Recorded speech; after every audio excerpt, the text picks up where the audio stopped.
Assalamualaikum warahmatullahi wabarakatuh. Saya Hikmanul Khaliza, kelas S1B MPM 202465381. Di sini saya akan menjawab pertanyaan dari mata kuliah pengantar ilmu komunikasi. Pertanyaan yang pertama, selama satu semester, saudara sudah mengikuti dan mempelajari mata kuliah pengantar ilmu komunikasi. Jabarkan topik materi menarik apa yang sudah saudara pelajari dan disertakan dengan contoh nyata. Ada beberapa materi yang menurut saya ini sangat menarik, yaitu desain komunikasi visual sebagai ilmu dan seni dan hambatan komunikasi. Desain komunikasi visual sebagai ilmu dan seni adalah ilmu yang terkonsep dengan kreatif dan penyampaian pesan yang sangat menarik, dikemas secara video dan desain. Contoh nyatanya dari desain ini ada logo, spanduk, majalah, maupun komik, dan lain sebagainya.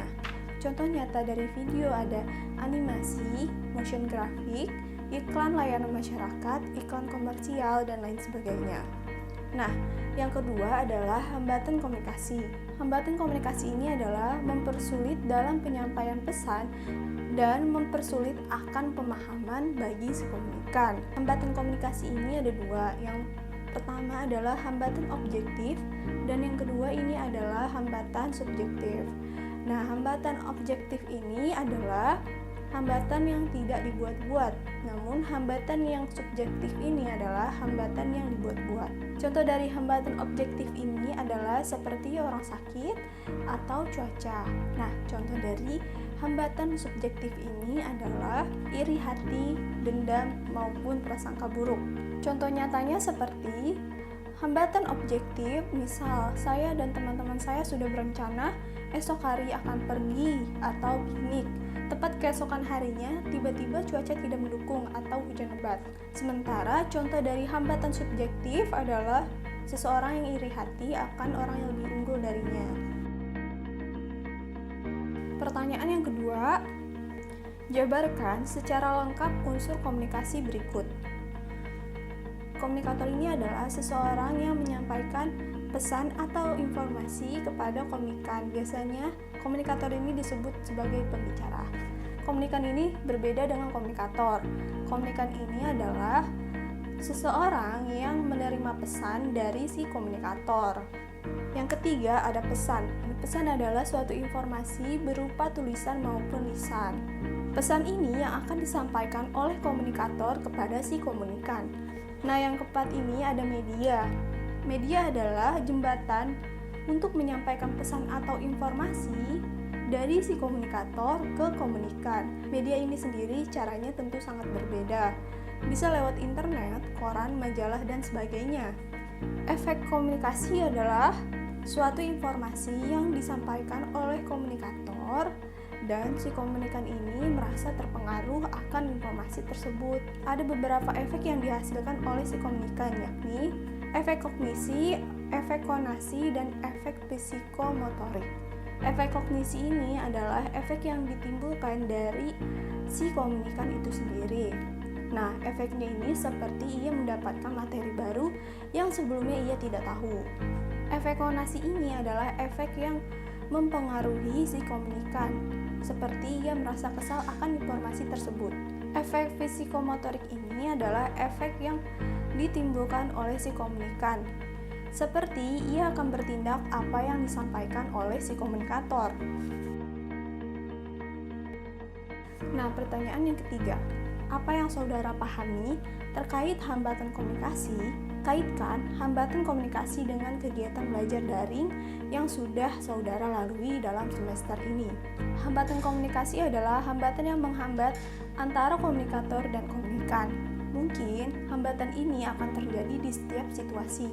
Contohnya seperti saat ini. Selama ada COVID-19 ini, segala kegiatan dirumahkan. Contohnya seperti daring atau belajar online. Nah, hal ini sangat menghambat saya dalam belajar.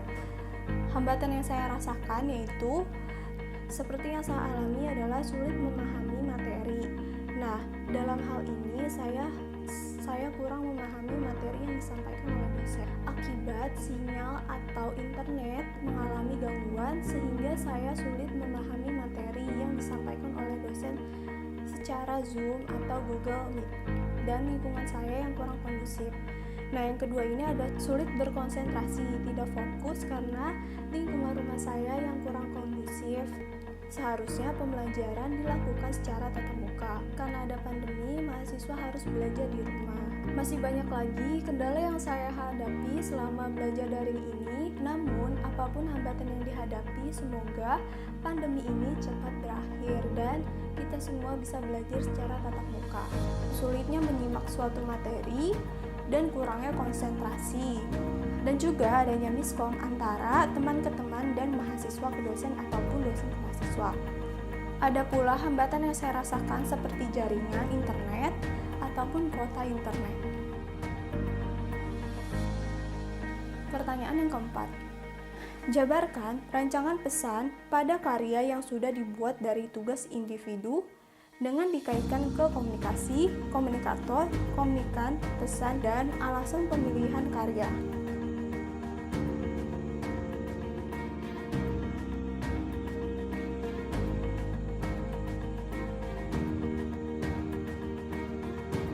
Karya yang saya buat ini adalah tentang acne shaming. Nah, jika saya kaitkan dengan ilmu komunikasi, saya sebagai komunikator ingin menyampaikan beberapa bulan yang lalu media sosial atau TikTok ramai diperbincangkan. Banyak para pengguna TikTok menggunakan filter untuk menjebak teman atau pasangannya dengan efek tersebut. Walaupun beberapa orang menganggap bahwa filter ini tidak sensitif sama sekali, akan tetapi malah melukai para pejuang jerawat yang sedang mengalami permasalahan pada kulitnya. Akibat filter tersebut secara spesifik, ternyata 73% para pejuang jerawat merasakan tidak percaya diri, 60% ia merasa tidak tertarik, dan 52% ia merasa malu. Melihat acne shaming ini yang bisa mempengaruhi mental si pejuang jerawat yang dapat berpengaruh terhadap kesehatan mental.